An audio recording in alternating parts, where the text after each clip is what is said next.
Hola, buenos días a todas y a todos. Es un gusto estar hoy día conectados y poder dar inicio a este seminario, hoy día 11 de diciembre del 2020, denominado Visiones de la niñez y sus efectos en tiempos de pandemia.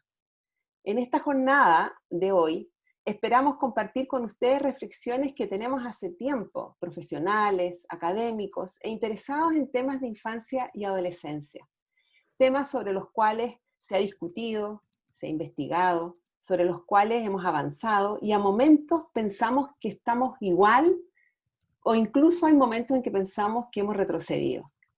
Nos referimos a temas como la infancia, a la importancia que como sociedad le damos a los niños, a la niñez, a las niñeces, como actores relevantes en el desarrollo social. La infancia es un tema que ha formado parte de la agenda de interés público durante las últimas décadas en forma muy relevante. Han habido cambios en educación, hemos tenido reformas educativas que han implicado, por ejemplo, reconocer la importancia de las variables socioemocionales en los aprendizajes de los estudiantes. Hemos tenido también reformas importantes en salud, sobre todo lo que se refiere a primera infancia, todo lo que tiene que ver con el programa Chile Crece Contigo. En general, han habido cambios institucionales respecto a la infancia vulnerada, todos los cambios que se están haciendo ahora con la reforma de la institucionalidad y la nueva institucionalidad y el nuevo servicio especializado de protección a la niñez. Bueno, en fin, pero a pesar de todo esto, seguimos viendo temas tan viejos, ¿no es cierto?, presentes y que nos afectan y nos impactan tanto respecto a la situación de los niños. Los niños siguen siendo los más pobres si uno compara con otras etapas vitales. Siguen habiendo maltratos y abusos tremendos. Y pareciera ser que son las noticias tristes, las noticias relevantes y alarmantes, las que nos sintonizan con la niñez. Ahora estamos en contexto de pandemia. Estamos presenciando una crisis sanitaria no vista y que está en curso, por lo tanto todavía no sabiendo bien cómo vamos a ir terminando, cómo vamos a ir evolucionando e integrando eso en nuestras vidas y en nuestra sociedad. Y los niños también parece que se nos olvidan. Han salido normas vinculadas con permisos de salidas para adultos mayores, con permisos y salidas para las mascotas. Sin embargo, respecto de los niños y niñas, ha costado mucho más visibilizarlos y verlos. De eso vamos a hablar hoy día. Y para eso tenemos dos grandes invitados a quienes paso a presentar hoy día. Por un lado, está con nosotros Ferran Casas, un amigo de la Universidad del Desarrollo, un amigo de Chile, y que ha trabajado en temas de infancia toda su vida.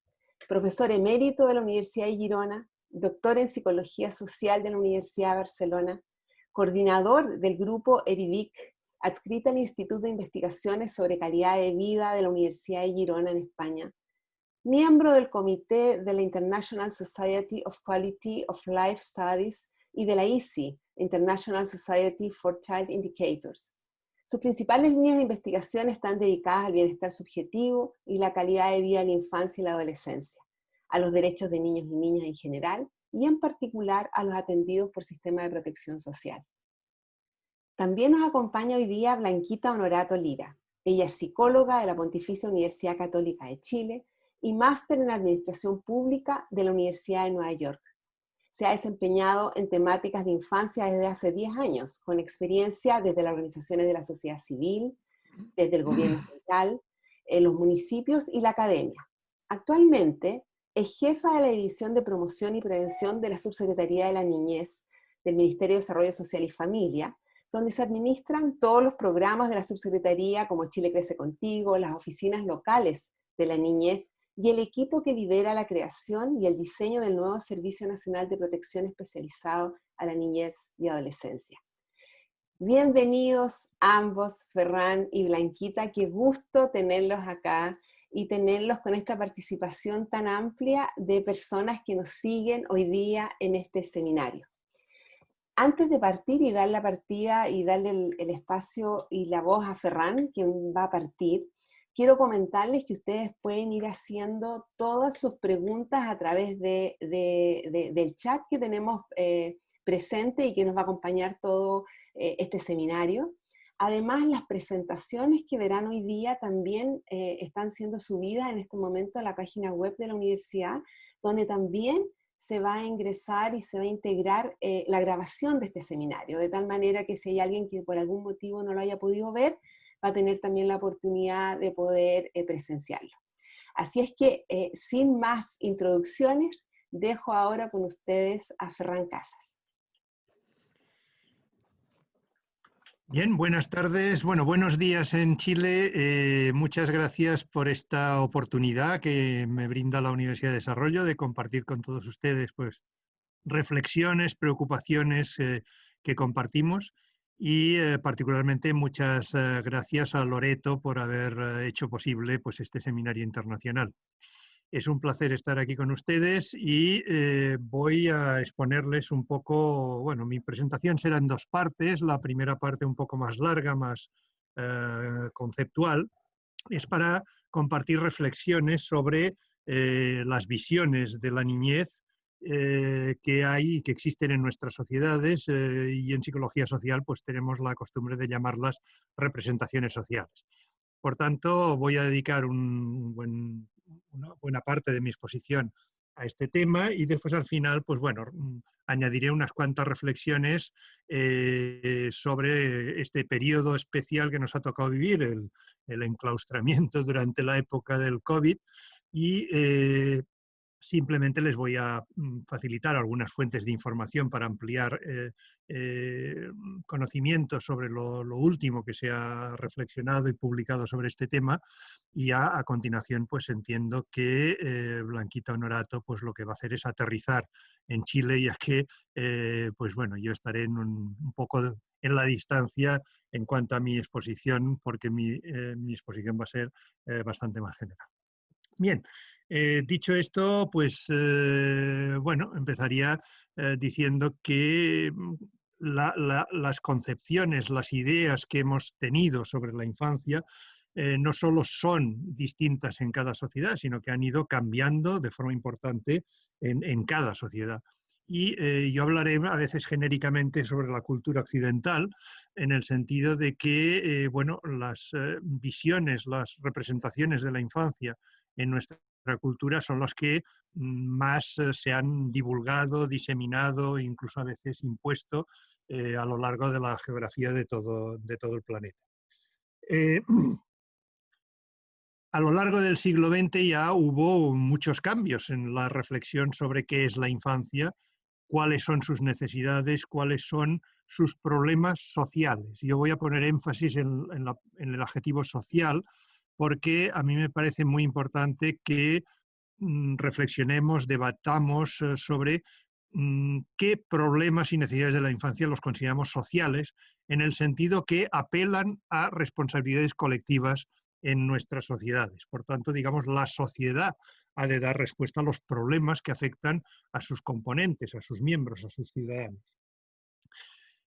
Sin embargo, yo hace muchos años que intento reflexionar sobre este tema, que comparto observaciones sobre este tema.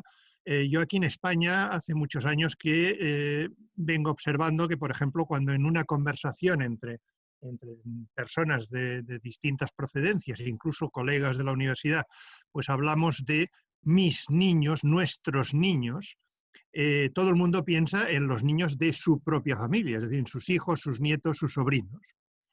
En cambio, cuando hablamos de nuestros ancianos, hay como una reflexión más amplia, es decir, invita a pensar más en los ancianos que viven en nuestra ciudad o nuestra región o nuestro país.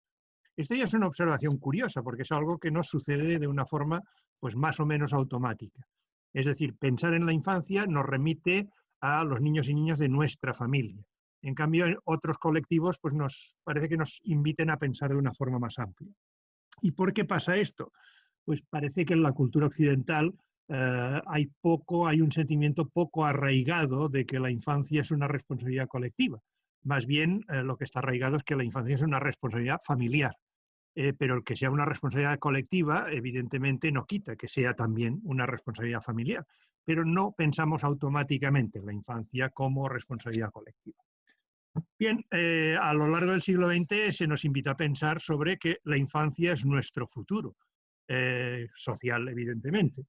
Y por tanto, ahí empezaron otros debates que yo voy a introducir muy someramente me voy a saltar incluso algunas de las transparencias que tengo aquí para compartir con ustedes, que en estos momentos van a empezar a ver por la pantalla. Eh, me voy a saltar algunas porque, como ha comentado Loreto, estarán a su disposición y, por tanto, si hubiera alguna aclaración, pues después en el debate pues intento volver para atrás y doy más detalle. Pero si no, digamos, este detalle más técnico, pues estará a su disposición en las transparencias. Bien. Para mí el tema de infancia es en nuestras sociedades, hasta el punto que pueda permitirme, digamos, generalizar un poquito, pero en nuestras sociedades que tienen una cierta base de cultura occidental, digamos, se ha tendido a que la preocupación general de la infancia se ha focalizado solo en lo que va mal. Es decir, procuremos que nuestra infancia vaya bien y prevengamos que pues, no se comporten mal, no devengan delincuentes, consumidores de droga, etc. No hay una cultura asumida de que podemos entre todos promover el bienestar de la infancia, por ejemplo, es decir, un discurso como mucho más positivo. Por tanto, ¿qué responsabilidades colectivas hemos asumido? Es decir, nos parece bien pues, que el Estado, las políticas sociales intervengan pues, para evitar los malos comportamientos, las conductas que nos preocupan, que no haya mala salud, y poco a poco se han introducido otros elementos, pero esto todavía es muy reciente en la historia. Además, hay una gran diferencia entre la teoría y la práctica, es decir, cuando hablamos más o menos formalmente o genéricamente, nos parece lógico que la sociedad se preocupe por nuestros niños y niñas, pero a la hora de priorizar, en nuestros países las políticas de infancia no acostumbran a ser muy prioritarias. Insisto que hablo todo el rato, pues genéricamente, pensando en países en general, países europeos en general y todos los que se puedan, digamos, incluir en estos comentarios. Bien, en la cultura occidental generalmente hemos visto a los niños y niñas como seres dependientes, incapaces, improductivos y por tanto esto justifica que además no tengan voto en la sociedad. Y esto ha chocado pues, con mensajes que se han dado desde la Convención de Derechos del Niño de Naciones Unidas, desde que está ratificada en 1989, y estos debates pues, bueno, señalan de que hay que incrementar la escucha a la infancia, la autonomía de los niños, tienen derecho a la participación social, y vemos que mientras que los derechos clásicos, digamos, a la protección, a la provisión, son derechos asumidos fácilmente, rápidamente por todo el mundo, por todos los ciudadanos de nuestras sociedades, esta vertiente más positiva de asumir que los niños tienen derecho a la participación social, a ser escuchados, tenidos en cuenta, es algo que cuesta mucho, hay resistencias. Y una de las reflexiones importantes es saber, intentar identificar por qué y cuáles son estas resistencias, porque nos parece o les parece a muchos ciudadanos pues que los niños y niñas no deberían tener pues tanto derecho a la participación y yo en muchos debates en mi propia universidad me he encontrado con la situación de que cuando hablas un ratito de los derechos de los niños en la Convención, siempre hay alguien que levanta la mano y dice, bueno, a ver si en vez de hablar tanto de derechos también hablamos de deberes. Claro, la respuesta es, mire usted, es que los deberes nadie los pone en duda. El problema es que los derechos, o al menos algunos de los derechos de la infancia, sí que se ponen en duda. Y por eso tenemos que hablar precisamente de estos derechos, que parece que incomode el que hablemos de ellos. En el trasfondo de todo esto tenemos, pues bueno, una sociedad en la que las ideas han ido cambiando, una comunidad científica que ha ido avanzando en conocimientos científicos y me he permitido aquí pues hacer un par de tablas poniendo solo algunos ejemplos, son artículos de lógicas ancestrales. Las representaciones sociales son esto, una especie de lógicas más o menos compartidas que pensar de otra manera pues de entrada parece ilógico. Es decir, tenemos que forzarnos un poco a reflexionar más a fondo para poder ver que hay otras lógicas posibles, ¿no? Por ejemplo, la socialización, pues tradicionalmente se ha visto como un fenómeno unidireccional. Los que saben enseñan a los que no saben. Hoy, todas las ciencias humanas y sociales te dicen que la socialización es bidireccional, es decir, es una relación. Por tanto, ambas partes de la relación se ven afectadas, ambas partes aprenden. Los adultos aprendemos incluso de un bebé, aprendemos cosas. Podremos decir que son irrelevantes, pero aprendemos cosas. El bebé influye en nuestra conducta, no solo nosotros influimos en la conducta del bebé. Los niños aún no pueden ser como los adultos en cosas importantes, aún no saben lo que es la vida, aún no son estables, etcétera, etcétera. Bien, esto es uno de los problemas para que pensemos que hay derechos humanos universales. Hay derechos que se tienen a los 2, a los 12, a los 22, a los 62, a los 92 y a los 102 años. Y los hay que son iguales, pero no acostumbramos a debatir sobre cuáles son iguales. Nos gusta debatir cuáles son diferentes. O es que una persona de 50 años no puede tener los mismos derechos que una de 4. Bueno, tampoco nadie discute esto es cierto. El problema es que la lista de los que son iguales a lo largo de la vida, de los 2 a los 102 años, por decir algo, los 112 me da igual, esa lista no acostumbramos a debatirla.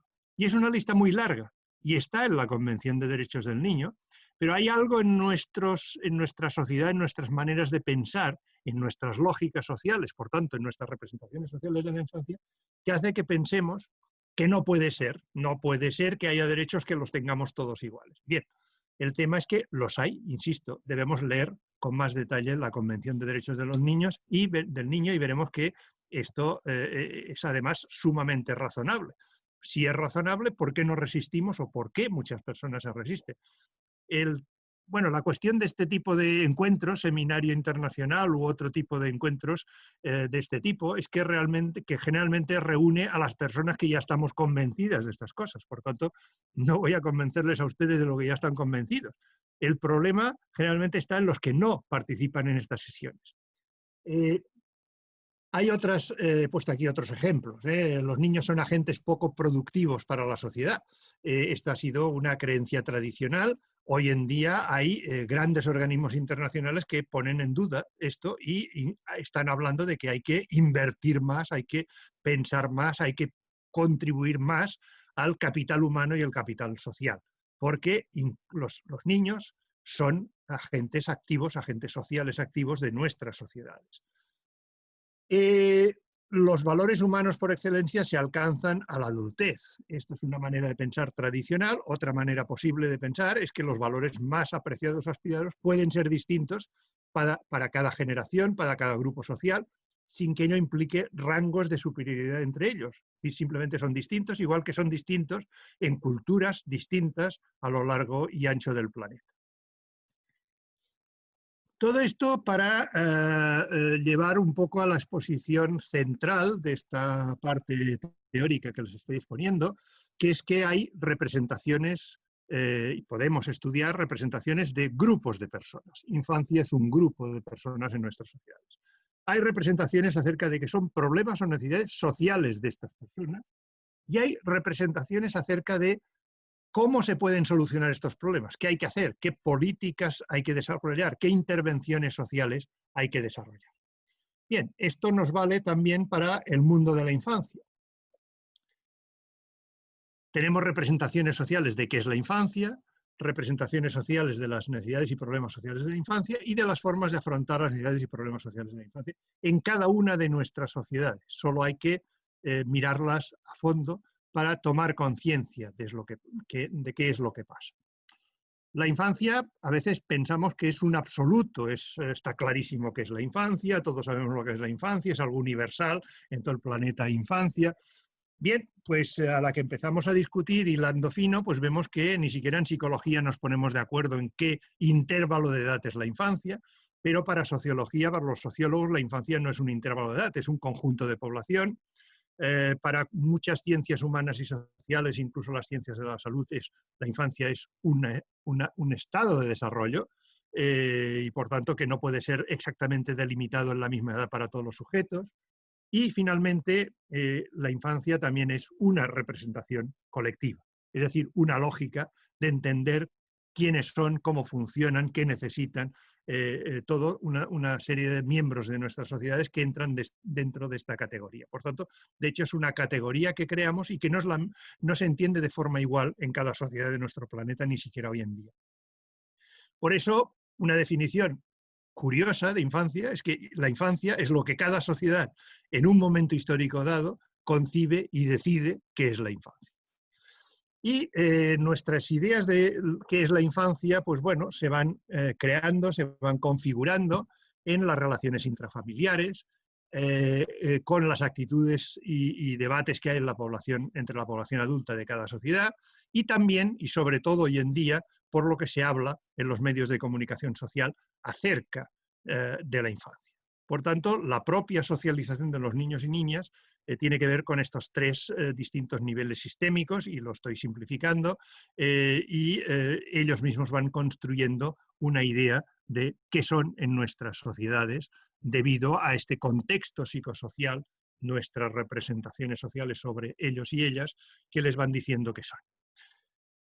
Las representaciones son como las capas de una cebolla. Hay una capa externa muy dinámica, muy cambiante, que son las informaciones que circulan sobre la infancia.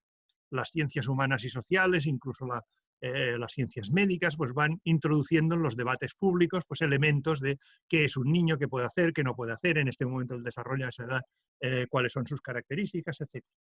Esto va configurando una segunda capa de la cebolla, que son las actitudes que los adultos vamos teniendo y cómo las vamos cambiando lentamente, pero las cambiamos hacia la infancia. Y finalmente encontramos una capa central de la cebolla, el corazón de la cebolla, que le llaman los expertos el núcleo figurativo, que en el caso de la infancia algunos han señalado que es la idea de son los aún no en nuestra sociedad, son los aún no adultos. Y en este caso, esta idea, la infancia, la comparten con los adolescentes e incluso en muchas sociedades con buena parte de la juventud.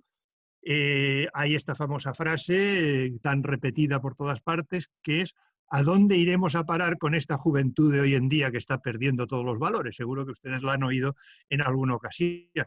Bien, esta frase que parece muy contemporánea, hace mucho tiempo que ya se señaló que la había dicho ya Platón en la antigua Grecia. Bueno, hoy sabemos que no solo en la antigua Grecia, también la dijo Sócrates, la dijo Hesíodo, y incluso un sacerdote en el antiguo Egipto ya dijo algo parecido, y en la antigua Babilonia tenemos una vasija que expone algo parecido. Es decir, las culturas occidentales hace 5.000 años que no tenemos ni idea a dónde vamos con esta juventud de hoy en día. Es decir, hay un despiste generalizado porque siempre los jóvenes parece que nos han desconcertado los adultos en nuestras sociedades. Son distintos a nosotros, los vemos como un grupo de población distinto y ese grupo de población distinto no puede ser como nosotros, son aún no como nosotros. Nosotros, evidentemente, somos los más mejor. Y esto es algo muy estudiado en psicología social en el campo que denominamos los procesos de diferenciación categorial. Las personas que pertenecen a un grupo, el endogrupo, siempre ven a los del otro grupo pues como inferiores, distintos, etc. Bien, una cosa importante es que cualquier problema de la infancia, voy a saltar rápido porque veo que se va el tiempo volando, están definidos por una serie de preguntas, por ejemplo, las que tenemos aquí en la pantalla, que son preguntas muy parecidas a las que hay en la pregunta siguiente. ¿Desde cuándo se observa que niños y niñas han sido disciplinados con gran dureza? ¿Desde cuándo hay mujeres que han sido golpeadas por su pareja? Bien, vemos que estas preguntas que tengo aquí son muy genéricas, como descriptivas, qué estamos observando a nuestro alrededor. Y mis alumnos tienden, cuando discutimos estos temas, a responder, bueno, todo esto ha sucedido desde siempre. Y entonces volvemos a la pregunta anterior y vemos que desde siempre no es la respuesta exacta. Porque en estas preguntas hay en cada una de ellas una palabra, un concepto, crueldad, malos tratos físicos, violencia doméstica, pobreza, castigo físico, que no han existido siempre, tienen fecha histórica de invención. son conceptos con connotaciones negativas que han aparecido en nuestras sociedades cuando ha aparecido una cierta conciencia social, una cierta responsabilidad colectiva, señalando que esto no está bien y hay que hacer algo para solucionarlo. Y estas fechas de invención se pueden rastrear. Es decir, no toda la vida ha existido la pobreza, porque la pobreza empezó a ser un problema social con Juan Luis Vives. Antes era una realidad social, ante la que no podías hacer nada, pero no era ni bueno ni malo, o a lo mejor incluso era bueno, porque daba oportunidades de practicar la caridad cristiana. Desde Juan Luis Vives lo vemos como malo, porque tiene solución y se proponen intervenciones sociales para solucionarlo. Lo mismo ocurre con la crueldad con la infancia, con los malos tratos físicos. Tenemos fecha de invención porque podemos rastrear cuáles fueron los primeros autores que utilizaron este concepto con connotaciones negativas y aludiendo a la necesidad de hacer algo. Un ejemplo que para mí es muy claro y que da mucha cancha para el debate es el tema del castigo corporal. El castigo corporal, si ustedes van a la página web de EPOC, es algo que pueden rastrear desde cuándo está prohibido en los distintos países del mundo. Y aquí vemos, por ejemplo, que las fechas de prohibición son increíblemente variantes. Es decir, en Suecia se prohibió en 1979, en Finlandia, que está al lado, el 83, Noruega el 87. Estamos hablando de los países, entre comillas, más avanzados en políticas sociales. Bien, en España y otros muchos países no se prohibió hasta 2007. Yo entré hace una semana en la página web y vi que Chile todavía no lo ha regulado esto. Y aquí tienen el mapa del planeta, en verde los países que ya han prohibido explícitamente el castigo corporal a los niños y los que todavía no. Vemos que, bien, el color verde no es el más abundante en el planeta Tierra en esta ocasión. Bien, cuando estamos hablando ya de problemas de la infancia que aluden a políticas sociales, también vemos que han ido cambiando nuestras lógicas para pensar cuál es la solución apropiada. En esta transparencia también tienen algunos ejemplos de lógicas tradicionales que han cambiado y que hoy pensamos distinto. Bien, hasta mediados del siglo XX, toda intervención en el campo de la infancia, pero bueno, en todos los campos de las políticas sociales, de hecho, se regulaba por el paradigma de la especialización. Este paradigma significa que necesitamos recursos especializados diferenciados para cada problema diferente. A partir de los años de mediados del siglo pasado apareció el paradigma de la normalización, que por tanto tiene muchos menos años de historia, que tiene apoyo de todas las ciencias sociales y humanas, el de la especialización ha dejado de tenerlo, pero que es más caro. Es decir, exige más recursos sociales, por tanto, está en entredicho y a medias tintas en muchos lugares de este planeta. Y cuando este paradigma todavía no se había implantado, nos ha aparecido el paradigma de los derechos, que sitúa a la persona y sus derechos en el centro de la intervención.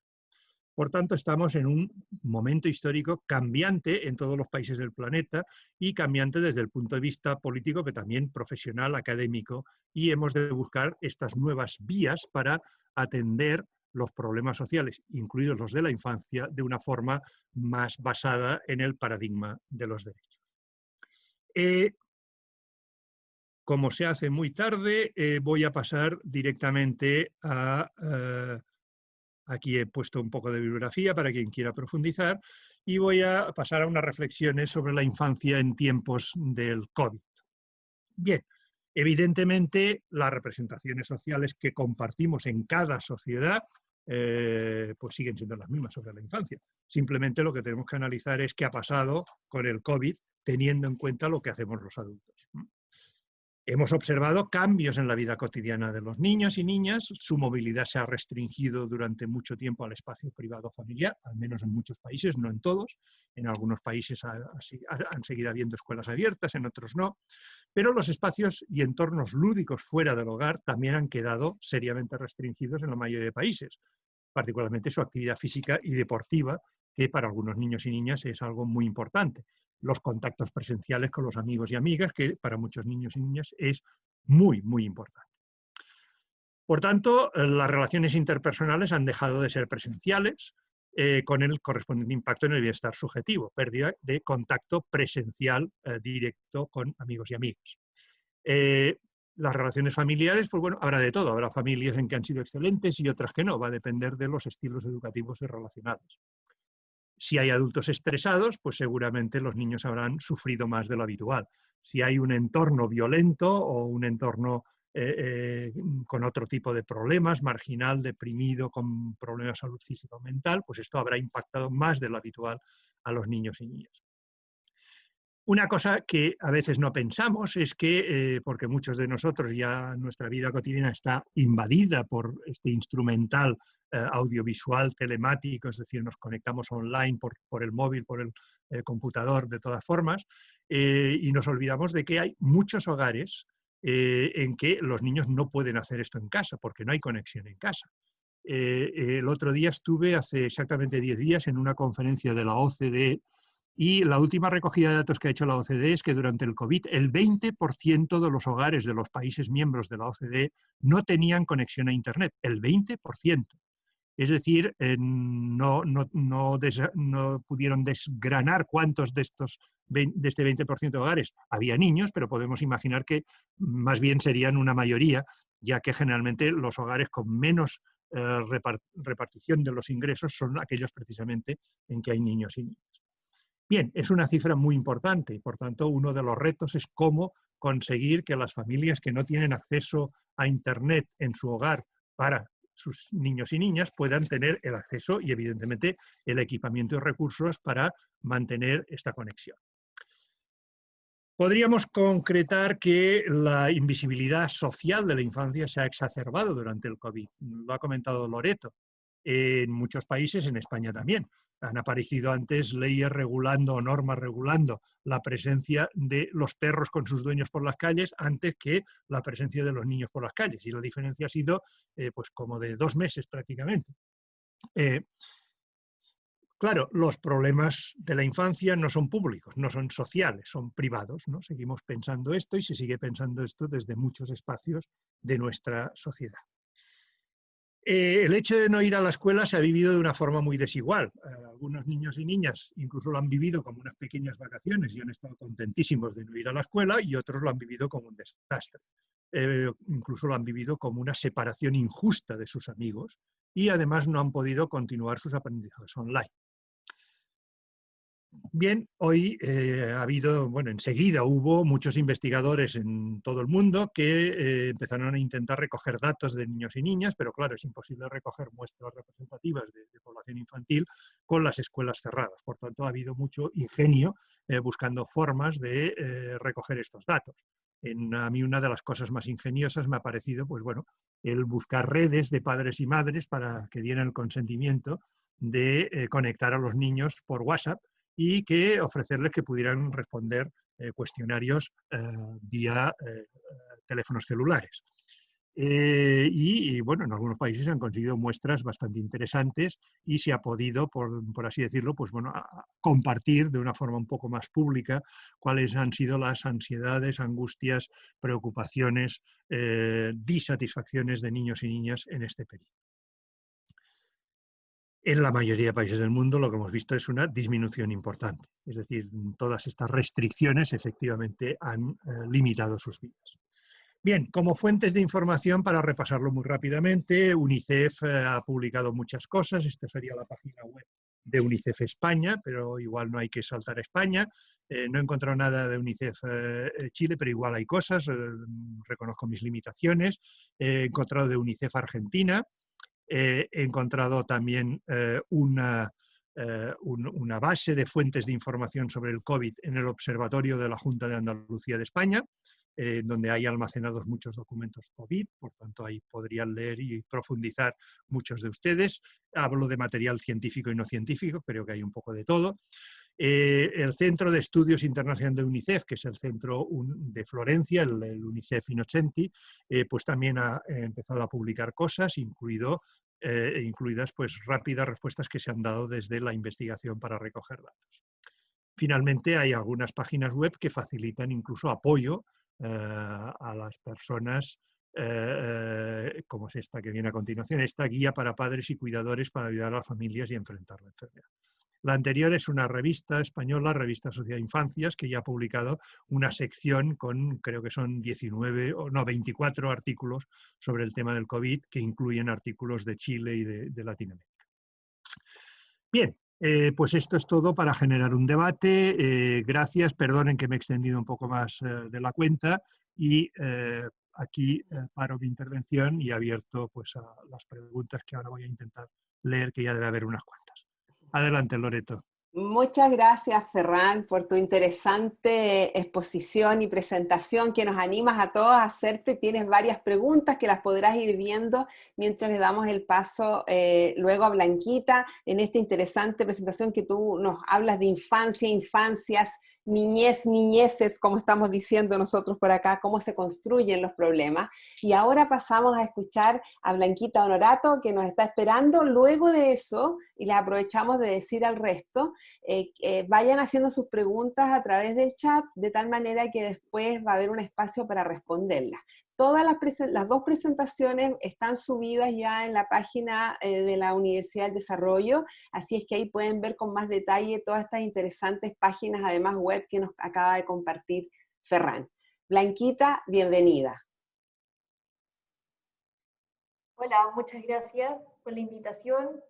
Saludar obviamente a la Loreto y a toda la Universidad del Desarrollo, a Ferran, gracias por la exposición y a todos los presentes y las presentes aquí. Voy a compartir pantalla para hacer la presentación.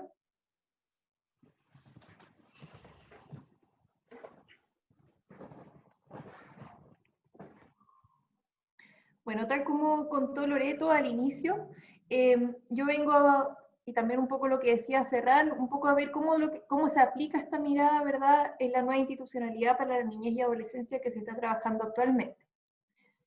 Partir dando algunos datos que no nos enorgullecen para nada, pero sí reflejan un poco cómo se ha visto las infancias, ¿verdad?, las niñeces desde la historia para atrás, ¿verdad?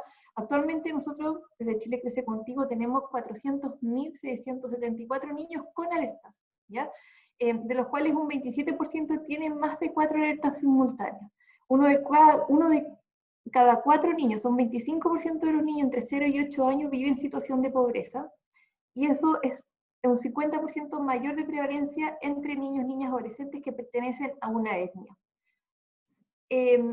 La prevalencia de pobreza en regiones con puntaje extremo es de 6,3 veces mayor a la de las regiones más centrales, ¿verdad? Y 1 de cada 3 niños y niñas vive en un hogar monoparental. Además, uno de cada 4 niños y niñas de primer año básico ya sería obeso. Entre el 22 y el 32% de los niños, niñas, adolescentes oscila la prevalencia de algún trastorno psicológico, y esto sería 2,3 veces mayor en el primer índice de ingreso, es decir, en aquellas familias que son más vulnerables. El 72% de los niños y niñas ha sufrido violencia en su entorno familiar, y un 75% de los adultos que cría percibe que lo hace sin apoyo. Aquí tenemos también unos recortes, ¿verdad?, de situaciones horribles, terribles, que uno quisiera olvidar, pero que ocurren y que siguen ocurriendo, ¿verdad?, de niños que mueren, ¿verdad?, o que son gravemente heridos en manos de sus cuidadores. ¿Qué hemos estado haciendo hasta ahora entonces? Es usar a los niños, niñas, adolescentes como termómetros de su propio bienestar. Y eso tiene que cambiar. Un poco lo decía Ferran, y es la mirada, ¿verdad?, que se entrega desde este seminario. Nosotros desde el Estado, ¿verdad?, que es la mirada de la que nosotros estamos dando, tenemos que dejar de usar a estos niños como termómetros de su bienestar. Es decir, que recién aparezcan, que recién los veamos, ¿verdad?, cuando están muy mal. Voy a volver un poquito atrás. Todos estos niños tenían alerta, estos niños habían ido otras veces a urgencia, habían estado en el hospital, no estaban yendo a sus controles de salud, no estaban yendo al colegio o al jardín según les correspondiera, y eso obviamente hace, pero nosotros no tenemos una mirada integral, ¿verdad?, una mirada integrada respecto de los niños, y no los escuchamos claramente, ¿verdad?, no los escuchamos, no escuchamos su voz, pero tampoco escuchamos las señales que ellos mismos nos dan. Y este tipo de cosas son entonces las que nos hacen abordar otro tipo de mirada, ¿verdad?, sobre los niños, niñas y adolescentes. Y esta mirada es la de niños, niñas, adolescentes como sujetos de derecho. Y esto parte con poner a los niños, niñas y adolescentes en el centro, ¿verdad? Y eso implica un poco lo que les decía, una participación activa y directa. ¿A qué me refiero? Con participación activa es que los niños no debiesen tener que esperar pacientemente hasta que alguien les pregunte para recién poder expresar su opinión, su voz, sus preocupaciones, ¿verdad? Sino que debiesen poder participar cuando ellos lo estimen pertinente y en espacios que estén constantemente abiertos. Y de manera directa, es decir, sin tener que pasar por intermediarios, por otros adultos, ¿verdad? Porque pasa lo que si no, pasa lo que veíamos en los casos anteriores. A veces los adultos pueden obviar ciertas señales o pueden silenciar a los niños y eso no puede seguir ocurriendo. Además, tenemos que potenciar el rol de co-garantes desde el Estado, en el sentido de que los niños no pueden ser un problema, entre comillas, solamente de SENAVE o del Servicio de Protección que está pronto a ser ley, o de la Subsecretaría de la Niñez, sino que todos quienes tienen contacto con los niños y con sus familias son también responsables de la garantía de los derechos de los niños, niñas y adolescentes. Salud, educación, carabineros, la policía de investigaciones, el registro civil, todos aquellos lugares donde los niños usualmente están, deben también tener este mismo enfoque de derechos de niños, niñas y adolescentes y priorizar, por supuesto, el interés superior de los niños. Además, se tiene que entregar una mirada integral. Entender también que los niños, niñas y adolescentes provienen de una familia y de una comunidad con múltiples necesidades que deben ser atendidas si se quiere atacar un problema de fondo. Entonces, tampoco basta, ¿verdad?, con apuntar a los síntomas que cada niño manifiesta, ¿verdad?, sino que se deben abordar las cosas de manera integral. Y por otra parte, con sentido de urgencia. Yo creo que nuestro gran rol aquí, nuestro gran objetivo debe ser que nunca un niño se separe de su familia, ¿verdad? Porque nada de lo que hagamos nosotros como Estado suple una familia en la vida de un niño. Entonces, debemos actuar como Estado de manera coordinada para llegar de manera oportuna, eficaz y eficiente. Y todo esto, obviamente, volviendo al inicio, que es poniendo al niño en el centro. Es por eso que hemos creado el sistema de protección integral a la niñez y la adolescencia, que se basa en 3 ejes de acción. Por una parte está la protección universal, la prevención y la protección especializada y restitución de derechos, que también corresponden a los ejes planteados en el Acuerdo Nacional por la Infancia, donde se apoya una construcción progresiva de esta nueva institucionalidad que les voy a explicar a continuación. Como les decía entonces, tenemos que dejar de usar a los niños como termómetro de su propio bienestar y generar políticas y garantías de partida universales para el desarrollo integral. Es decir, que no solamente apliquen para quienes han mostrado que tienen algún factor de riesgo o que están en algún problema, o que ya definitivamente han sufrido una vulneración de derechos, sino que para todos los niños, niñas y adolescentes. Para eso tenemos el subsistema Chile Crece Contigo, que es una política pública ampliamente reconocida, que además en la ley de garantía que estamos tramitando hoy día ahora en el Congreso se extiende hasta los 18 años. Por otra parte tenemos las oficinas locales de la niñez, que son una bajada territorial, ¿verdad?, a la garantía de los derechos de niños, niñas y adolescentes.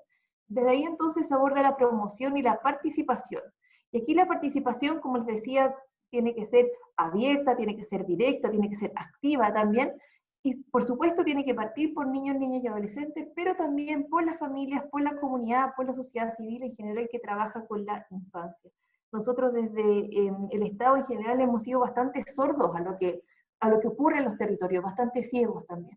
Y esto tiene que parar, ¿verdad? Las oficinas locales de la niñez entonces son las encargadas de levantar al nivel central todas aquellas preocupaciones y aquellos aspectos, ¿verdad?, o factores de riesgo que ocurren en los territorios y que deben ser abordados a tiempo. Y en caso de que haya estos factores de riesgo, entonces la oficina local es la encargada de actuar, ¿ya? ¿Y cómo se actúa? A través de una prevención indicada a niños, niñas y adolescentes que están en riesgo. Por una parte contamos con el sistema Alerta Niñez, un poco se los adelantaba antes, hoy día nosotros tenemos ciertas alertas que no solamente tienen que ver con Chile Crece Contigo, sino que también con las veces en las que los niños, niñas, adolescentes van a los hospitales, cuando dejan de ir a sus centros educacionales que les correspondan, cuando están en situación de pobreza extrema, cuando están en situaciones de habitabilidad que no corresponden al nivel de desarrollo que ellos requieren, etc. Y lo que hace esta oficina local entonces es juntar toda esa información y actuar de manera adecuada. ¿Cómo? Fortaleciendo también, obviamente, al niño, pero también a su familia. ¿Y esto qué quiere decir? Estas alertas en general se producen por dos razones. Por una parte, porque la familia y los niños no están accediendo a la oferta que existe para ellos, ¿ya? Y eso puede ser por diversos motivos, pero muchas veces porque no hay oferta suficiente o porque las familias desconocen que está o por desconfianza también. Y eso entonces la Oficina Local de la Niñez lo que debe hacer es acercar a las familias y a los niños a la oferta social disponible. Entendiendo también que si es que uno lo piensa como en una pirámide de Maslow, ¿verdad? Es difícil pedirle a las familias que traten bien a los niños si es que las familias están tratando de conseguir alimento, ¿verdad? Porque cuando no tienen sus necesidades básicas cubiertas, se hace difícil que los niños puedan avanzar, ¿verdad? O que las familias puedan tratarse de manera adecuada, sin violencia, cuando hay un nivel de estrés parental altísimo.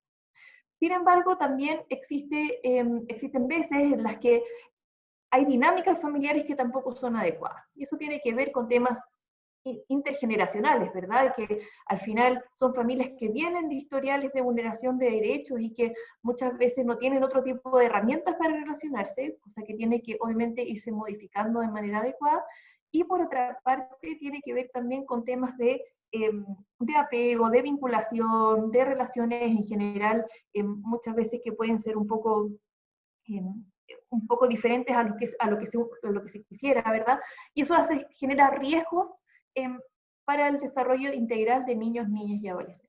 Y con diferente me refiero a que esto no estamos hablando de vulneración de derechos propiamente tal, sino que a veces, o sea, nuestra postura, ¿verdad? Y lo que hemos hablado hasta ahora es que las familias en general no tienen malas intenciones, sino que van pasando cosas, ¿verdad? En la vida de la familia, cambios de pareja, cambios de lugar, pérdidas de empleo, etcétera, un montón de situaciones, ¿verdad?, que van terminando en que las relaciones se vayan desgastando, y eso generalmente termina afectando a los más débiles o a los más vulnerables de las familias, que muchas veces son los niños, niñas, adolescentes.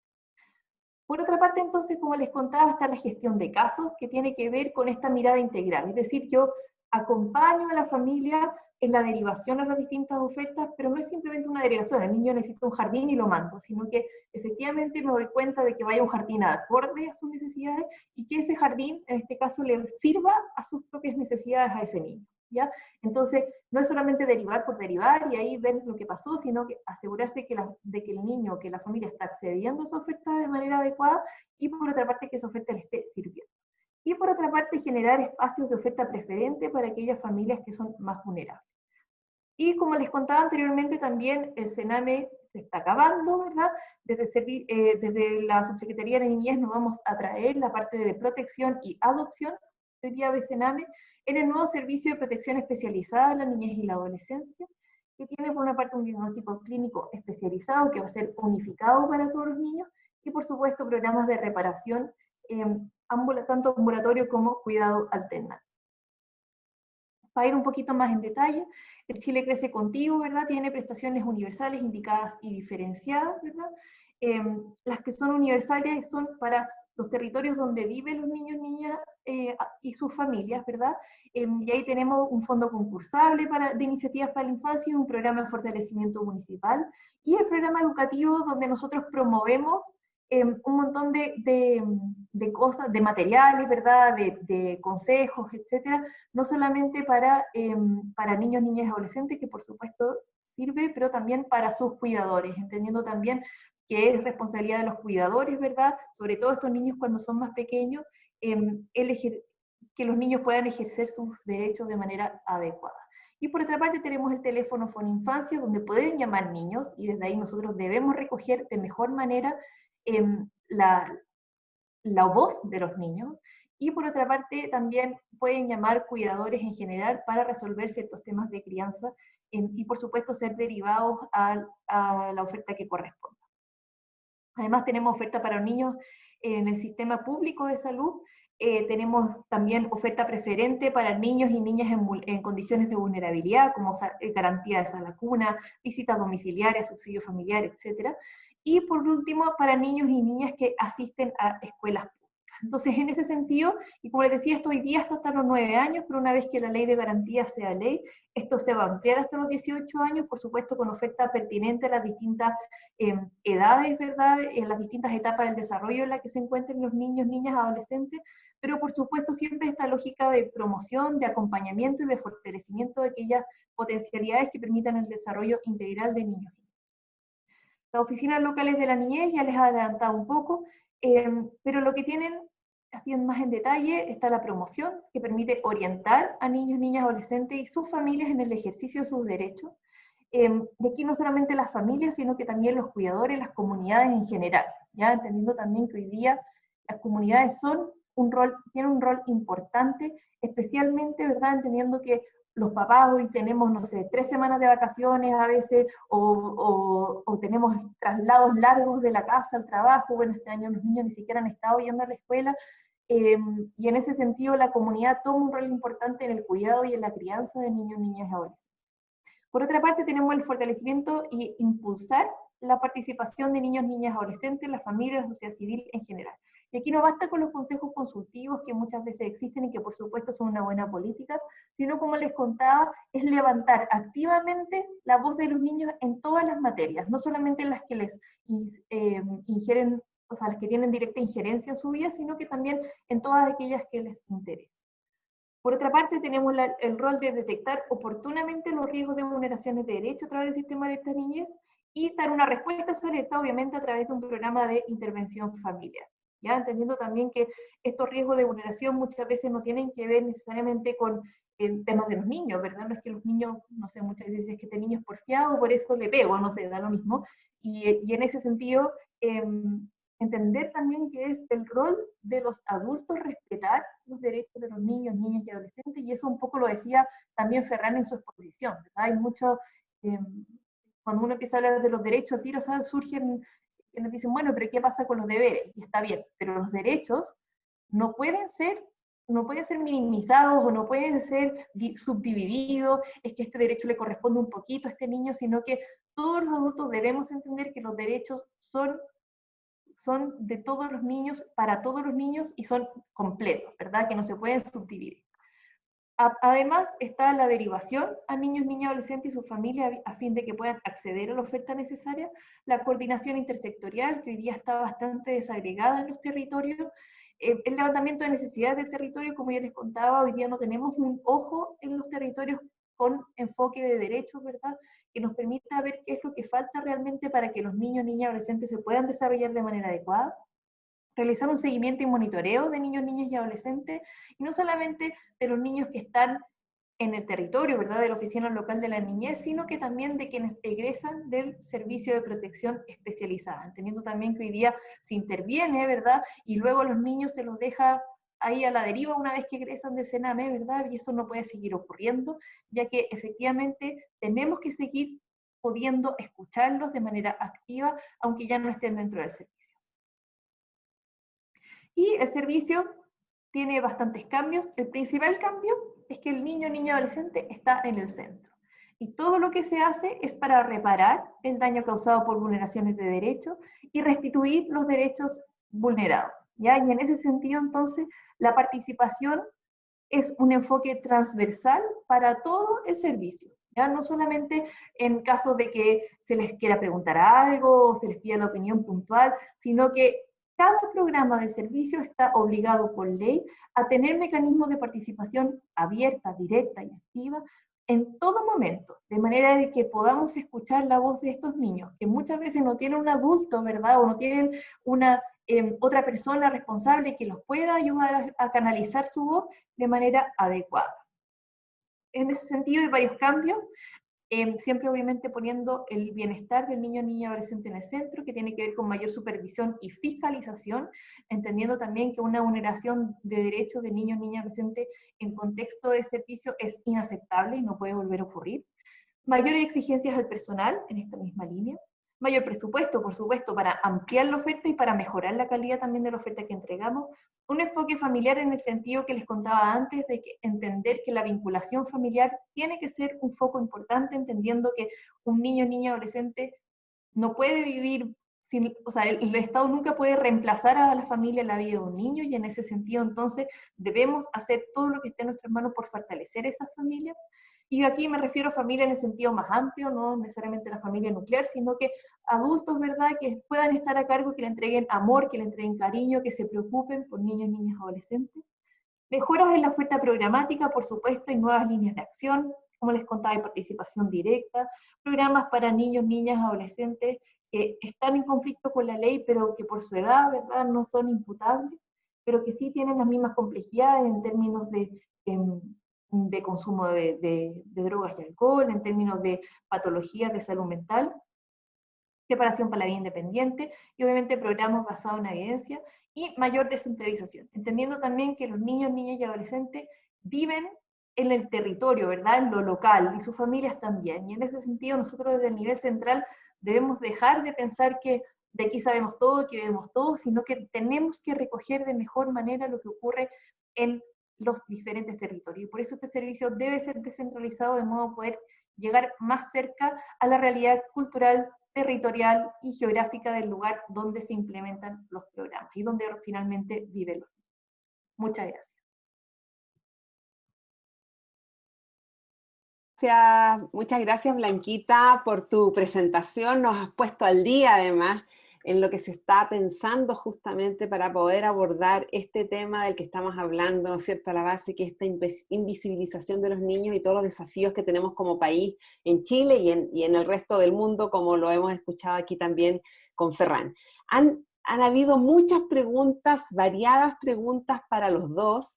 Así es que durante este tiempo entiendo que Ferran ha estado mirando las que le han señalado. Quizás sería interesante, Ferran, que pudiera responderlas. Te pido que igual digas las preguntas, las vayas comentando para que si alguien no la vio escrita o no sabe de qué se trata, pueda como entenderse. Entonces que digan las preguntas y a continuación vayan respondiéndole, y así le dejamos un espacio también a Blanquita para que pueda revisar. Por ahí vi unas Blanquitas para ti que están en el chat para poder verlas. Aprovecho antes de darle la palabra a Ferran de recordar lo que hemos dicho. Las presentaciones ya están disponibles en el link que está en el chat. Yo acabo de chequearlo y efectivamente se pueden ver ambas presentaciones para todos los que por algún motivo se han sumado más tarde, que han sido varios los que han ingresado hace poco y puedan con eso después ponerse al día. Ok, Ferran, te doy a ti primero la palabra. No se escucha, Ferran, no se escucha. Perdón, sí, había silenciado el micrófono. Gracias. Digo, hay una pregunta que ha entrado tanto por el chat como por preguntas y respuestas y ya la ha respondido por escrito, pero bueno, en cualquier caso la pregunta era de Jaime Alfaro y decía si las infancias son diversas y también las formas de representarlas, esto afecta las nociones y las formas de experimentar el bienestar. Es decir, el bienestar debemos concebirlo distinto dependiendo de las diversas infancias. Bueno, lo que yo he respuesto es que evidentemente podemos considerar diversas infancias porque la infancia no es un fenómeno homogéneo. Y entonces es posible que el bienestar subjetivo, es decir, tal como lo ve cada, digamos, grupo o conjunto de infancias, puede ser matizadamente distinto. Aunque existe una base, es decir, el bienestar es lo que uno siente. Y por tanto, una cosa es lo que uno siente y otra es las formas como se llega uno a sentir bien. Pero la idea de bienestar es que es la respuesta que nos da cualquier persona a cómo se siente. Por tanto, ahí habría una base que es universal. Lo que pasa es que a lo mejor la pregunta para averiguarlo no la podemos hacer igual en todos los idiomas. Bien, matizado esto, que es simplemente pues, hilar fino, digamos, porque ahí hay cuestiones desde culturales a lingüísticas. Lo primero que se me ocurría matizar es que para conocer el bienestar subjetivo de la infancia no vale con que los adultos, digamos, especulemos, discutamos, deduzcamos cuando los niños están bien. Es imprescindible que además de observar lo que haga falta, también preguntemos a los niños y niñas. Y esto es un principio irrenunciable y los investigadores, los académicos, todavía estamos aprendiendo a mejorar nuestra forma de preguntar a los niños y niñas. Hoy en día tenemos ya, digamos, instrumentos, cuestionarios relativamente buenos para preguntar a los niños a partir de 8 años, pero todavía no tenemos acuerdos ni buenos instrumentos por debajo de esta edad, a pesar de que en bastantes países están haciendo pruebas, evidentemente todo esto se está intentando mejorar, digamos, con consultas, grupos de discusión, consultas a los propios niños y niñas, pero tenemos un largo camino para aprender los adultos de cómo hacer estas cosas bien. A mí siempre me impactó aquella famosa frase que James Garbarino escribió en uno de sus libros a finales de los años 80, creo que era el 89, que decía que la incompetencia de los niños muy a menudo simplemente refleja la incompetencia de los adultos de cómo preguntarles las cosas a los niños. Y él lo decía a raíz de investigaciones que se hacían en cuanto a la fiabilidad de los niños y niñas como testigos en procesos judiciales. Pero yo pienso que esto es extraíble y generalizable a otros muchos campos de la interacción entre niños y adultos y evidentemente el de la investigación científica, su bienestar en general. Hoy en día sabemos que pues el bienestar subjetivo cambia con la edad. Los determinantes, los factores que influyen en este bienestar no son los mismos según la edad. Sabemos que en muchos aspectos, muchas satisfacciones de niños y niñas con sus vidas incluso disminuyen de los 10 a los 15 o 16 años, dependiendo del país. Y sabemos que hay matices por sexo. Por ejemplo, en todos los países occidentales, los niños tienen mucha más insatisfacción con la escuela que las niñas, pero las niñas tienen mucha más insatisfacción con su propio cuerpo que los niños. Y esto da lugar a que la media de bienestar subjetivo según sexo sea muy parecida en todos los países y haya discrepancias que después son muy difíciles de explicar o los investigadores simplemente no saben explicarlas. Pero lo cierto es que hay variaciones según el sexo y estamos empezando a comprenderlas.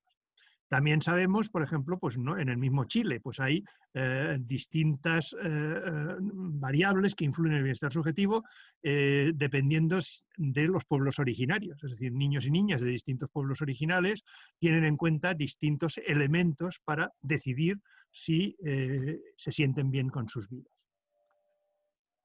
Bien, hay otras preguntas. Otra pregunta, Paola González pregunta en el contexto de COVID, ¿cómo promover en concreto una cultura de los derechos humanos para los niños y niñas cuando conocemos las condiciones de desigualdad existentes en Chile? Bien, yo doy una respuesta genérica desde la investigación. Entiendo que la otra parte de responder a esta pregunta debo pasársela a Blanquita, pero desde la investigación científica lo que es más importante desde el punto de vista del bienestar subjetivo de la infancia es identificar qué subconjuntos de población tienen un bienestar subjetivo significativamente por debajo de la media de un país. Es decir, el reto político es el reto de aumentar el bienestar subjetivo de todos los niños y niñas de un país. Sin embargo, aumentar el bienestar de todos a la vez es casi imposible. El que es fácil de aumentar es el bienestar de los que están mal. El bienestar de los que están bien es muy difícil subirlo, muy difícil aumentarlo. Por tanto, un foco de las actividades profesionales de intervención social y de las políticas sociales de infancia ha de ser mejorar, promover la mejora del bienestar subjetivo de toda la población infantil y focalizar muchos esfuerzos para compensar iniquidades, desigualdades territoriales o personales, focalizarse en aquellos grupos y subconjuntos de población que están significativamente por debajo de la media. Sabemos ya bastante más en estos momentos que hace 10 años sobre qué grupos son los afectados. Hay otras dos preguntas que parecería que van dirigidas a mí. ¿Qué reflexiones puede compartir respecto de la niñez, especialmente en primera infancia, y la posibilidad de ejercer y reclamar espacios e instancias de juego independiente en el espacio público? ¿Cómo podemos escuchar esa agencia manifestada a través del juego para pensar y diseñar mejores espacios públicos? Bueno, aquí en España yo creo que hemos seguido el ejemplo de los países escandinavos, que empezaron mucho antes que nosotros. Evidentemente no para copiar, sino para reflexionar sobre sus debates, sus propuestas e incluso sus soluciones. No todo lo hemos copiado. pero algunas cosas, digamos, en cuanto a preservar espacios para el juego infantil en la primera infancia, pues sí que se ha ido desarrollando en muchas ciudades españolas, primero en las grandes y en las medianas y pequeñas ha costado más, pero se va avanzando en esta dirección.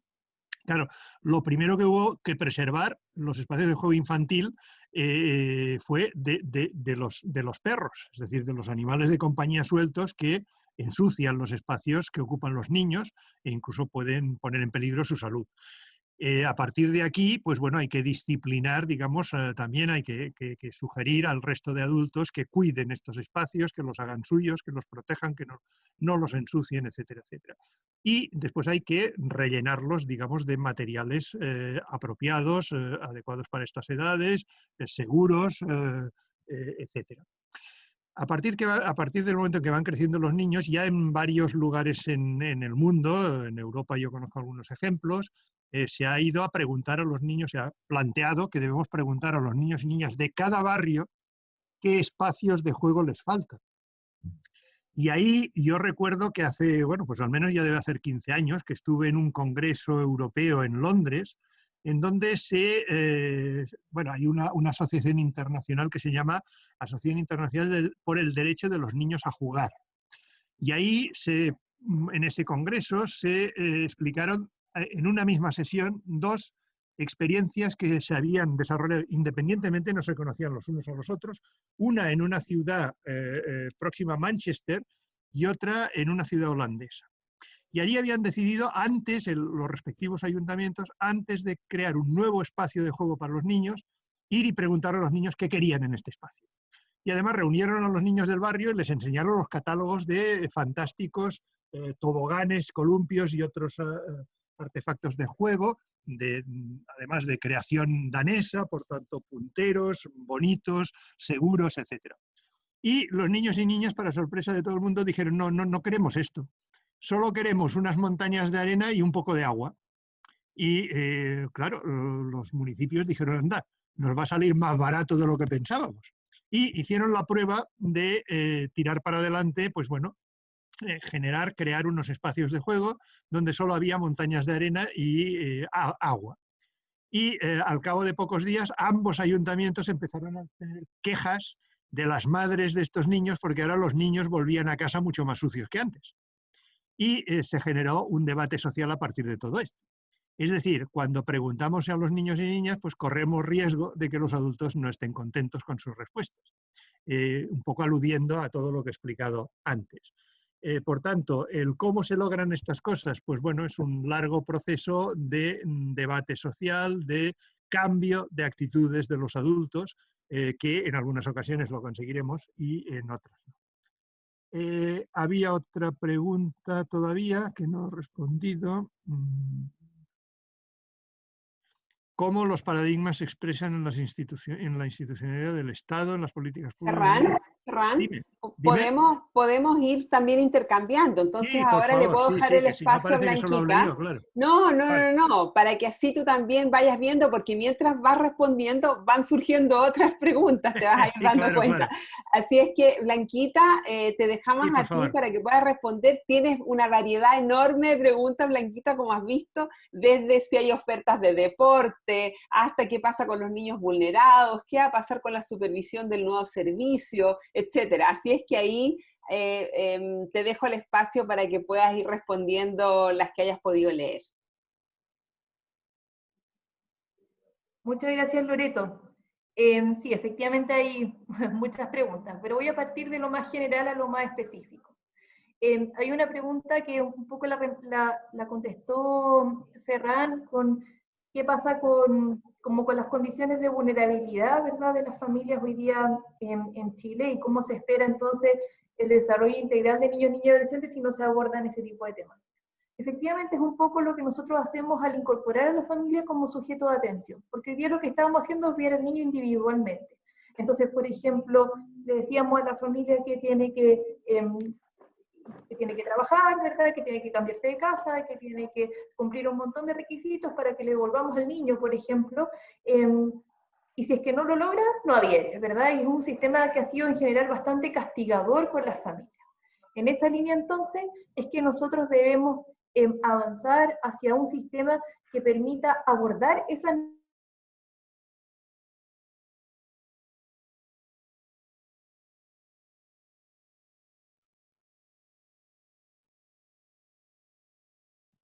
Parece que algo pasó con Blanquita, no sé si seré yo, pero como que parece que se quedó pegada. Así es que hagamos lo siguiente, Ferran. ¿Te parece que retomes tú algunas de las preguntas que quizás no terminaron de responderse hasta que Blanquita Correcto. pueda nuevamente retomar? Sí, veo que Blanquita se ha quedado congelada. Necesidades también de las familias. ¿Blanquita? No. Sí, no, sigue Vale, nomás. Sigue vale, nomás. Y pues de ahí Blanquita retoma. No, Sí. pero ahora ya Ah, ya, puede retomar, sí, ya, Blanquita, sí. perfecto, Blanquita. Perfecto. perdón, sí. Sí, está muy bien, ya, sigue nomás. Van a estar entonces, como les contaba, en todo el territorio, y en todos los territorios en 5 años, y lo que nosotros vamos a lograr, que había bastantes preguntas sobre los OPD, contarles que las OPD, la idea es que pasen a ser un programa de intervención en la lógica ya de programa, no de población convenida, ¿verdad? De modo de que se puedan abordar y trabajar los programas de manera adecuada en los territorios, ¿ya? Y las oficinas locales de la niñez llegan como recursos frescos, recursos nuevos, que abordan parte de lo que hoy día debiese hacer la mayoría de las OPD, que tienen que ver con la coordinación, con la promoción, con la participación y la prevención, y luego, pero la idea es que entonces dentro de cada territorio un niño o niña adolescente pueda contar con el abanico completo de protección integral, es decir, partiendo por la promoción, la prevención, la protección general y la protección especializada, por supuesto todo esto cruzado con la participación dentro del mismo territorio, entendiendo que es ahí donde tenemos que fortalecer. Por lo tanto, las oficinas locales de la niñez son recursos nuevos que se hace vía convenio. También habían varias preguntas respecto de cómo se traspasaban los recursos, son vías convenio con los municipios, pero claro, la OPD entonces va a hacer lo que en general hace hoy día en la realidad, ¿verdad? Que es la intervención, ¿verdad? El acompañamiento, si se quiere, psicosocial o sociojurídico también a veces de los niños, niñas, adolescentes en los territorios, y también la oficina local de la niñez entonces viene a complementar todo aquello, lo otro, lo faltante, ¿verdad? Por supuesto, siempre desde la lógica de aprender del territorio, ¿ya? Y la OPD, contarles que no va a ser con los recursos actuales, sino que va a ser con recursos de programa. Entonces, la idea es que, como les decía, o sea, dentro de un territorio vamos a tener la oficina local de la niñez y un programa de intervención más general, ¿verdad? Desde donde se van a sacar entonces ciertos aspectos que hoy día hace la OPD, y la oficina, o sea, básicamente la OPD va a dividir sus funciones en dos, ¿verdad? Entre la oficina local de la niñez y este programa nuevo de intervención que va a funcionar en la lógica de programa ya y no de como de convenio poblacional, que es lo que ocurre hoy día. Había también una pregunta del rol de digitación de las alertas, ¿verdad?, en el sistema de salud, de que son, ¿verdad?, que hay una brecha de digitación. Y yo creo que esto tiene que ver un poco con el rol de cogarantes que hablaba al inicio, que tiene que ver con que muchas veces los otros sectores, salud, educación, se desentienden un poco de este rol de cogarante de los derechos de los niños. Y en esa línea entonces nosotros lo que estamos haciendo es fortalecer ese rol y que todos puedan entender la importancia que tiene que ver no solamente con una meta administrativa, sino que luego incide, ¿verdad?, en el desarrollo integral de niños, niñas y adolescentes. Y había otra pregunta respecto a la fiscalización en organismos colaboradores, pero también en los programas de administración directa de servicios de protección, contarles que nosotros vamos a contar con fiscalizadores, que son aparte de los supervisores y de las asistencias técnicas, y que además esos fiscalizadores van a poder aplicar duras sanciones en el momento en que ocurran vulneraciones de derechos. Las sanciones van desde multas en caso de faltas leves, que pueden ser faltas administrativas, hasta ya definitivamente cierre o pérdida de la acreditación de los organismos colaboradores. Esas son las preguntas que hasta ahora alcancé a leer. Sí, muchas gracias, Blanquita. Entonces, vamos a dar esta última vuelta nuevamente para ya después ir concluyendo.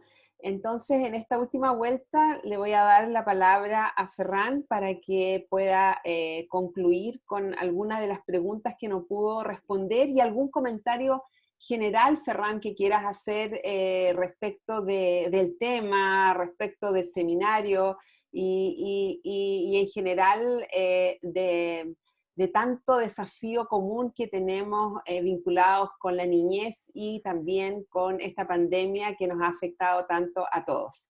Y luego le vamos a dar la palabra a Blanquita para que ella también pueda terminar de responder algunas de las preguntas y hacer un cierre, y de hecho después de eso hacemos el cierre final. Ferran. Estupendo, gracias Loreto. Bueno, yo creo que quedan solo dos preguntas que no he respondido. Una dice, muy interesante su exposición, si España ya es uno de los países que logró prohibir el castigo corporal como medida de corrección, ¿existen datos de cómo lo lograron? ¿Qué recorrido fueron haciendo? Bueno, yo diría que todo este recorrido fue una dinamización social, es decir, empezaron pues, ONGs, empezaron asociaciones de profesionales implicados con la infancia a hacerse eco de lo que EPOC viene denunciando desde hace años. Después esto llevó pues, a intentar hacer alianzas con los propios defensores de la infancia, con organismos como UNICEF pues, que estaban para esta labor, y se fueron elevando propuestas a nuestros legisladores, a los parlamentarios, a los miembros del Parlamento.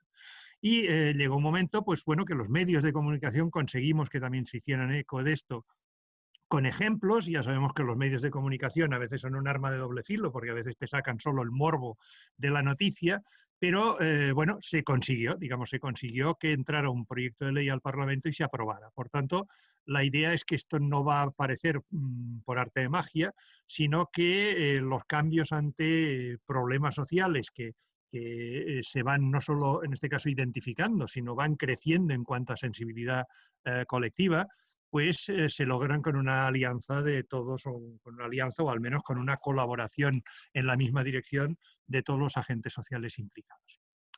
Bien, la otra pregunta que ha quedado sin respuesta es la que había empezado a leer antes: cómo los paradigmas se expresaron en la institucionalidad del Estado, en las políticas públicas en servicios a niños, niñas y adolescentes, a la familia. ¿Cuáles serían los límites entre lo público y lo privado en esta relación? El derecho debe ser de los padres frente a la educación de sus hijos y el rol del Estado. Bueno, evidentemente la mejora de la situación de la infancia es compromiso de todos, de toda la sociedad, es decir, de las familias, de los adultos en general que no tengamos hijos también o que no tengan hijos también, y evidentemente de las instituciones del Estado. Evidentemente, apoyar a la infancia exige apoyar a las familias con hijos a lo largo de todo su proceso de desarrollo, como bueno, entiendo que ya hay iniciativas muy destacables en Chile. Sin embargo, también hacen falta acciones directas hacia los niños y niñas, porque los hay que no tienen familia o los hay cuya familia aparentemente o incluso evidentemente no los protegen adecuadamente, no los promocionan adecuadamente, etc. Por tanto, hay que pensar que los niños también son ciudadanos y sujetos de derecho en sí mismos. Por tanto, no han de ser incompatibles acciones a favor de la familia con acciones a favor directamente de la niña. Y yo diría que en última instancia lo que siempre hay que pensar es que aquellos que están más desfavorecidos necesitan más que la media. Es decir, hay que cambiar unas actitudes ciudadanas que dicen, no, si a los inmigrantes en mi país les dan no sé qué facilidades, pues yo también las quiero porque soy encima ciudadano del país. No, hay que identificar cuáles están peor. Si los niños y niñas del sistema de protección han tenido más déficits afectivos en sus vidas y más problemas emocionales en sus vidas y más problemas escolares en sus vidas, debemos hacer un esfuerzo no para que sean como los demás solo, sino para que puedan compensar estos déficits adicionales. Por tanto, hay que poner muchas más energías para que los que están muy por debajo de la media lleguen a estar como la media, como mínimo. Y por tanto ha de haber una desigualdad en la distribución de recursos. Y esto hay que debatirlo socialmente. Las administraciones públicas deben explicarlo muy bien para que no se generen malentendidos, envidias, rivalidades, etc.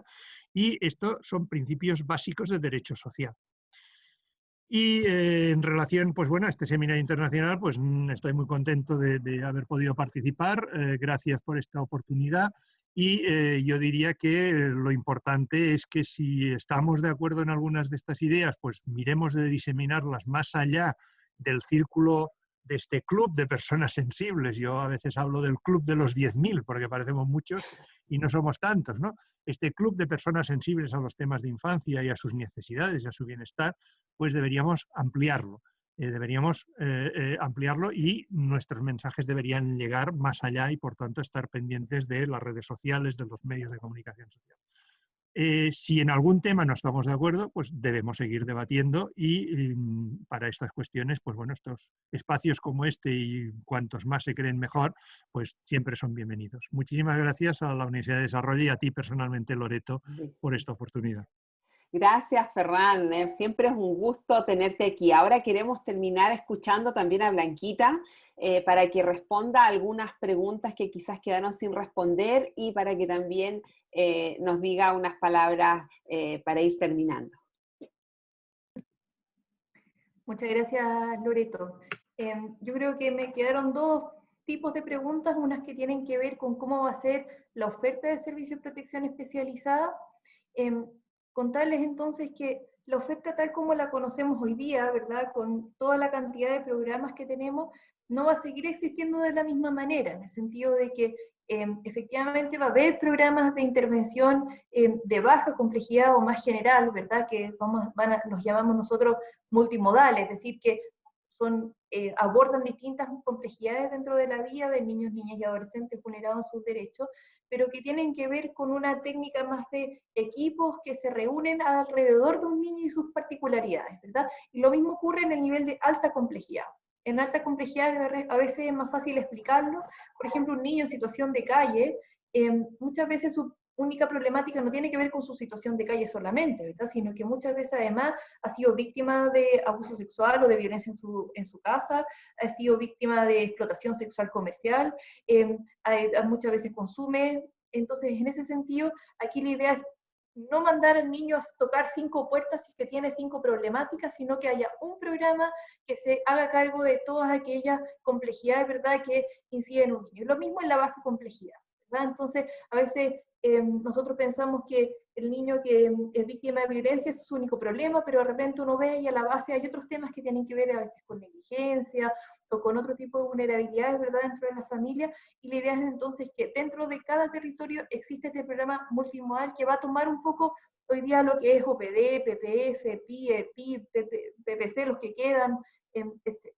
¿Ya? Entonces va a haber un nuevo modelo de intervención, que eso también es parte de lo que podemos ir conversando más en profundidad en el futuro, pero yo creo que es difícil hacer la comparación respecto de qué va a pasar con los PPF actual, con los OPD actual, porque efectivamente va a haber un cambio respecto a la intervención, cómo se organiza. Y por otra parte, respecto de la oferta más en general, ¿verdad?, y de la oferta territorial, es entender que la Oficina Local de la Niñez, y a través de la Ley de Garantía y del Servicio, se va a priorizar a los niños en toda la oferta.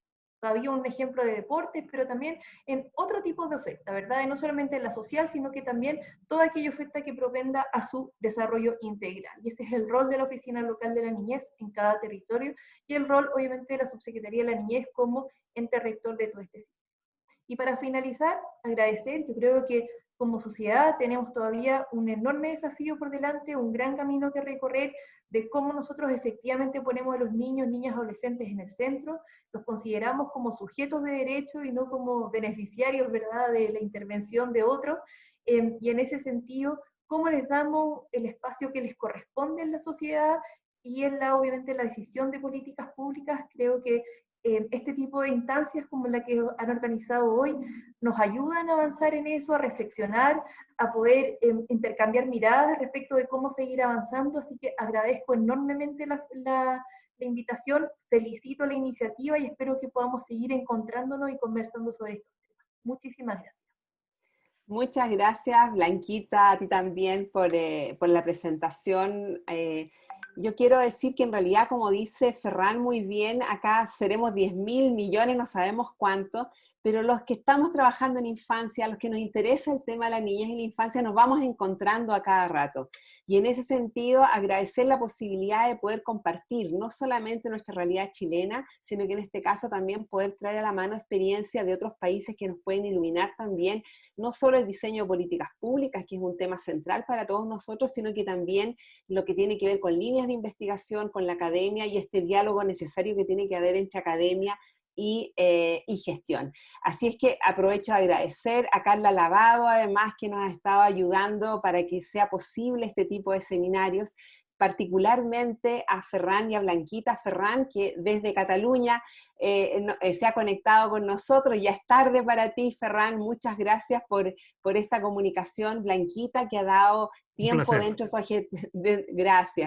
ajetreada agenda para poder también estar en un espacio de reflexión compartida, y a todos ustedes que han estado participando tan activamente con sus preguntas y que además animan a hacer un trabajo conjunto y desafiante. Desde Puerto Montt a Rancagua he visto, de todas las ciudades se han ido conectando, desde las OPD, desde servicios locales, desde redes, desde otras universidades. Así es que muchas gracias de haberlos tenido acá. Para nosotros como Facultad de Psicología de la Universidad del Desarrollo es un placer, un compromiso y una responsabilidad poder abrir estos espacios de diálogo entre la sociedad civil, entre las políticas públicas, entre la academia, entre los países, para poder ir avanzando hacia una sociedad más plena y de mayor bienestar. Muchas gracias a todos desde Arica, me están diciendo por acá, desde Castro también.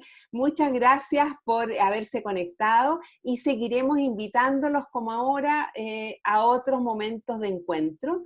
Las presentaciones están en la página web, así es que por lo tanto pueden verlas. Esta grabación también se va a subir. Así es que gracias a todos y muy buen fin de semana. Igualmente, Loreto, muchas gracias. Gracias, Ferran. Un gusto.